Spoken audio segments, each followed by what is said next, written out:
Good afternoon, students. So today we are going to start the new topic, which is industrial platform and new development in cloud computing. This is the last chapter of unit number 2. So the first point is AWS, Amazon Web Services. So what is AWS? The full form of AWS is Amazon Web Services.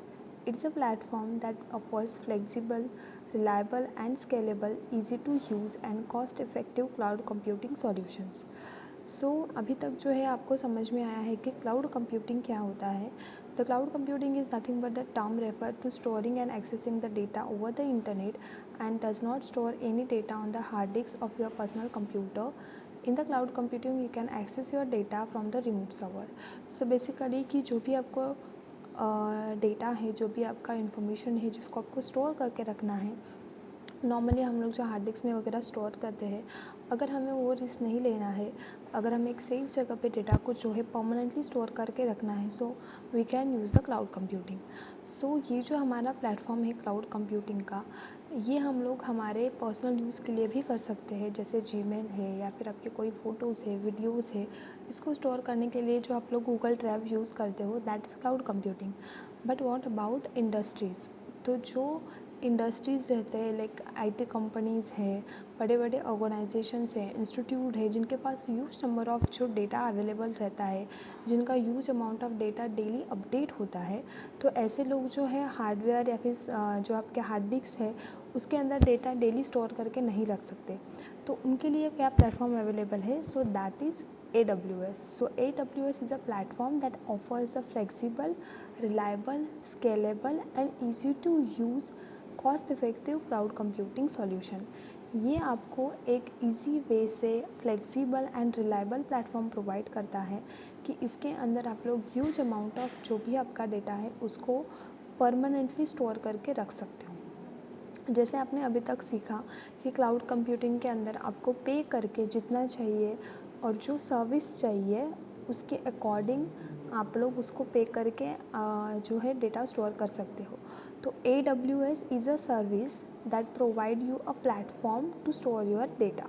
Okay, so AWS is a comprehensive, easy to use computing platform offered by Amazon, and the platform is developed with a combination of infrastructure as a service, platform as a service and package software as a service offering. तो basically जो हमने सीखा था private cloud, public cloud, hybrid cloud, जिसके अंदर हम लोग infrastructure as a service, platform as a service and software as a service, ये तीनों टाइप का यूज़ करते हैं. ये तीनों सर्विसेज जो है AWS आपको प्रोवाइड करता है. और AWS कौन ऑफ़र करता है? तो Amazon company. So basically AWS जो है इसको कौन यूज़ करता है, कौन से कंपनीज यूज़ करते हैं? तो जैसे कि आपको पता है नेटफ्लिक्स, अमेज़ॉन, एडोब, इस तरीके के जो बड़े कंपनीज है ये AWS का जो है डेटाबेस सर्वर यूज़ करते हैं टू स्टोर देयर इंफॉर्मेशन. तो AWS वाले कॉन्सेप्ट क्यों आई या फिर AWS क्यों डेवलप्ड हो गया? Why develop the AWS? AWS जब नहीं था तब भी मार्केट में जो है बड़ी बड़ी IT कंपनीज थे और बहुत सारे लोग जो है डेटा को जो है स्टोर करके रखते थे. तो डेटा को स्टोर करने के लिए फॉर एग्ज़ाम्पल अगर ये AWS की कंसेप्ट क्यों आई? बिकॉज जैसे सपोज़ आपका एक कॉलेज है, कॉलेज जब आपने ओपन किया, जब इसका इनॉग्रेशन हुआ, स्टार्टिंग में आपके पास बहुत कम स्टूडेंट्स आने लगे. जैसे जैसे आपने आपकी एक्टिविटीज़ इंक्रीज़ की, आपने आपके कॉलेज के रिजल्ट स्ट्रॉन्ग किए, उसके बाद आपके पास बहुत सारे स्टूडेंट आने लगे. तो बेसिकली जब भी आप लोग कॉलेज के लिए कोई सॉफ्टवेयर बनाते हो स्टार्टिंग में, वो सॉफ्टवेयर की कैपेसिटी रहती है मैक्सिमम 1 to 2000 स्टूडेंट का डेटाबेस जो है स्टोर करके रखने की. इन केस आपने ऐसे एज्यूम किया था कि एक साल बाद जो है हमारा कॉलेज अच्छे से ब्रिंकअप हो जाएगा, अच्छे से हम लोग स्ट्रॉन्ग करेंगे और नेक्स्ट ईयर जो है एडमिशन्स बहुत अच्छे आएंगे, ये आपका एक अजम्पशन था. बट एक सेमेस्टर के बाद आपने देखा कि आपके कॉलेज में बहुत ज़्यादा, मतलब नंबर ऑफ़ एक्सपेक्टेशन से ज़्यादा एडमिशन्स हो रहे हैं और जो डेटा बेस आपने क्रिएट करके रखा है जिसके अंदर स्टूडेंट उनकी इन्फॉर्मेशन आप लोग स्टोर करने वाले थे वो कम पड़ रहा है. अभी वो स्पेस आपको कम पड़ रहा है, अभी आपको और स्पेस चाहिए डेटा को स्टोर करने के लिए. तो ऐसे टाइम पे आप लोग क्या करोगे? और जो आप लोग डेटाबेस पहले से जो आपने क्रिएट करके रखा है जिसके अंदर पूरी तरीके से इन्फॉर्मेशन जाके स्टोर होगी, तो उसको मेंटेन करने के लिए भी आपके पास एक टीम होना ज़रूरी है जिनको प्रॉपर नॉलेज है कि कैसे हम लोग डेटाबेस को जो है हैंडल कर सकते हैं। तो व्हेन कि आपका डेटा जब अभी बहुत ज़्यादा इंक्रीज़ हो रहा है, उन लोगों के ऊपर भी प्रेशर आएगा, आपके सिस्टम के ऊपर प्रेशर आएगा, एट द एंड आपका सिस्टम क्रैश हो जाएगा after a limit. So that time you can purchase a new server. फिर आपको क्या करना पड़ेगा कि ये इतनी बड़ी रिस्क आप नहीं ले सकते, तो आप लोग जितने अमाउंट ऑफ डेटा आपका इंक्रीज़ हो रहा है उतने अमाउंट आप लोग सर्वर जो है इंक्रीज़ करते जा रहे हैं। जितने नंबर ऑफ सर्वर आप लोग इंक्रीज़ करोगे उसका मेंटेनेंस का खर्चा आएगा, उसके सर्विसेज का खर्चा आएगा, तो ये सारी चीज़ें जो है इंक्रीज़ होती जाती है। तो ऐसे प्रॉब्लम जब लोगों को आने लगे तब जो है अमेज़ॉन ने AWS के कंसेप्ट डेवलप की कि अगर आपको ये इश्यूज़ आ रहे हैं, आपके ऑर्गेनाइजेशन को ऐसे इश्यूज़ आ रहे हैं कि आप लोग आपका ह्यूज अमाउंट ऑफ डेटा, बहुत सारा डेटा जो डेली अपडेट होता है, इसको आप लोग अलग अलग सर्वर में स्टोर नहीं करके रख सकते बिकॉज़ वो ज़्यादा कॉस्टली हो जाता है और उसको मेंटेन करने के लिए भी बहुत सारे पैसे लगते हैं और बहुत सारा कंसंट्रेशन लगता है।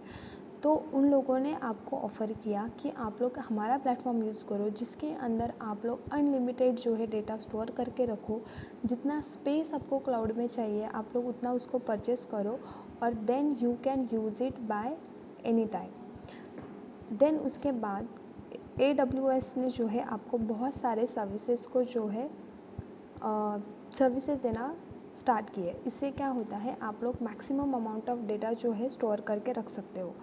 तो वो जो सर्विसेज थे वो थे compute, migration, security, storage, networking, messaging, database, management tools and analytics. तो ये इतने सारे जो सर्विसेज है AWS जो है आपको प्रोवाइड करने लगा कि इसकी वजह से बहुत सारा डेटा आप लोग एट ए टाइम एक ही क्लाउड पे या फिर एक ही स्पेस के अंदर जो है स्टोर करके रख सकते हो। देन ये जो सारी सर्विसेज है according to your requirement you can buy it, और जितना आपका वैलिडिटी रहेगा आपके लिए सर्विसेज अवेलेबल रहेंगी और जैसे आपकी वैलिडिटी ख़त्म होता है आपको इसके फिर से पे करना पड़ता है। सिंपल एज़ दैट, जैसे हम लोग मोबाइल को रिचार्ज करते हैं सेम उसी तरीके से आपका इसको वैलिडेशन मिलता है, आपको उसके लिए पे करना पड़ता है और आपकी जैसे रिक्वायरमेंट है आप लोग उसको यूज़ कर सकते हो। तो AWS के अंदर सर्विसेज रहती है EC2, light sail, elastic beanstalk, then migration service used to transfer data physically between the two data center and AWS। तो माइग्रेशन का मीनिंग ये रहता है कि एक जगह छोड़ के आप लोग दूसरी जगह पे जा रहे हो, तो इन केस जैसे आपका ऑर्गेनाइजेशन का एक सर्वर है जिसके अंदर अपने बहुत सारा डेटा जो है स्टोर करके रखता है और अभी आपका वो जो ऑफिस है वो बंद हो गया है, आपने न्यू प्लेस पे उसको ओपन किया है, तो इतना सारा आपका सर्वर ये वो डेटा आप लोग वहाँ पे लेके नहीं जा सकते, कितने हार्ड डिस्क में जाके स्टोर करोगे। तो इससे अच्छा आप लोग उसको क्लाउड में स्टोर करो। क्लाउड को आपको लोकेशन देना पड़ता है, तो आपको सिर्फ माइग्रेट करना है आपके लोकेशन को, आपका डेटा कहीं से भी आप लोग जो है परचेस कर सकते हो। उसके बाद आता है स्टोरेज की प्रॉब्लम तो हर ऑर्गेनाइजेशन को आता है। डे बाय डे जैसे आपका प्रोडक्ट बहुत ज़्यादा मार्केट में जाने लगता है आपको स्टोरेज की प्रॉब्लम आती ही है। तो ऐसे टाइम पे you can use the platform of AWS जिसके अंदर जैसी आपकी रिक्वायरमेंट है उसके अकॉर्डिंग सिंपली आपको पे करना है और जितना पे करोगे उतना उसको यूज़ करना है। तो ऐसे बहुत सारे सर्विसेज जो है AWS आपको प्रोवाइड करता है। देन उसके बाद नेक्स्ट जो सर्विस आपको मिलती है through the cloud computing. Okay, उससे पहले एप्लीकेशन ऑफ AWS, कौन सा एप्लीकेशन हमें AWS देता है? Website hosting, application hosting, media sharing, mobile and social application, content delivery and media distribution, storage backup, development and test environment, academic computing, search engine, social networking. तो ऐसे बहुत सारे usage जो है आप लोग AWS में कर सकते हैं कि आप लोग आपके वेबसाइट को अपलोड कर सकते हो, एप्लीकेशन को होस्ट कर सकते हो, मीडिया शेयरिंग यानी आप आपके वीडियोस, इमेजेस, मूवीज़ ये सब यहाँ पे स्टोर कर सकते हो, मोबाइल एंड सोशल एप्लीकेशंस को इंस्टॉल करके स्टोर कर सकते हो, content delivery, then storage backup, जितना यूज़ आप लोग कंप्यूटर में करते हो वो सारी चीज़ें आप लोग AWS के सर्विसेज में यूज़ कर सकते हैं।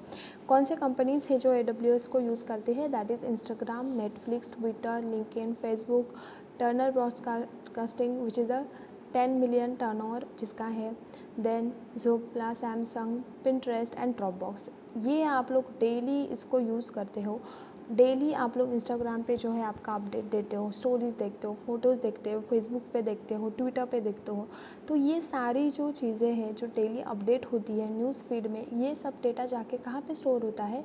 तो AWS के प्लेटफॉर्म पे, जहाँ पे इंस्टाग्राम की कंपनी ने या फिर आपके लिंक्डइन के कंपनी ने जो है उनके क्लाउड को परचेज़ करके रखा हुआ है कि आप हमें इतना इतना स्पेस दो, हम लोग इतना पे करेंगे और आपका जो भी डेटा है वो जाके वहाँ पे स्टोर होगा। Advantages of AWS allows the organization to use already familiar programming models, operating system, database and architecture. तो AWS में आपको खुद की कोडिंग वगैरह कर सकते हो, बट उसके साथ ही आपको बहुत सारे programming languages, operating system, database आपको रेडीमेड मिलते हैं। फास्ट है यूज़ करने के लिए, ईजी टू हैंडल है, easy to add and remove है। Then you can allow cloud access quickly and limitless capacity. आप लोग अनलिमिटेड डेटा इसके अंदर स्टोर कर सकते हो। ऑफर्स द हाइब्रिड कैपेबिलिटीज़, यानी प्राइवेट एंड क्लाउड दोनों का कॉम्बिनेशन का जो भी डेटा रहेगा आप लोग इसके अंदर स्टोर कर सकते हो। तो ऐसे बहुत सारे एडवांटेज जो है आपको AWS में मिलते हैं। डिसएडवांटेज क्या है? If you need to more immediate और intensive assistance you will have to option for the paid support packages. अगर आपको इंस्टेंट में किसी एप्लीकेशन की ज़रूरत है, इंस्टेंट में आपको स्पेस चाहिए, तब भी आपको सबसे पहले उसको पे करना पड़ेगा, तब तक आपको स्टोरेज नहीं मिलता है।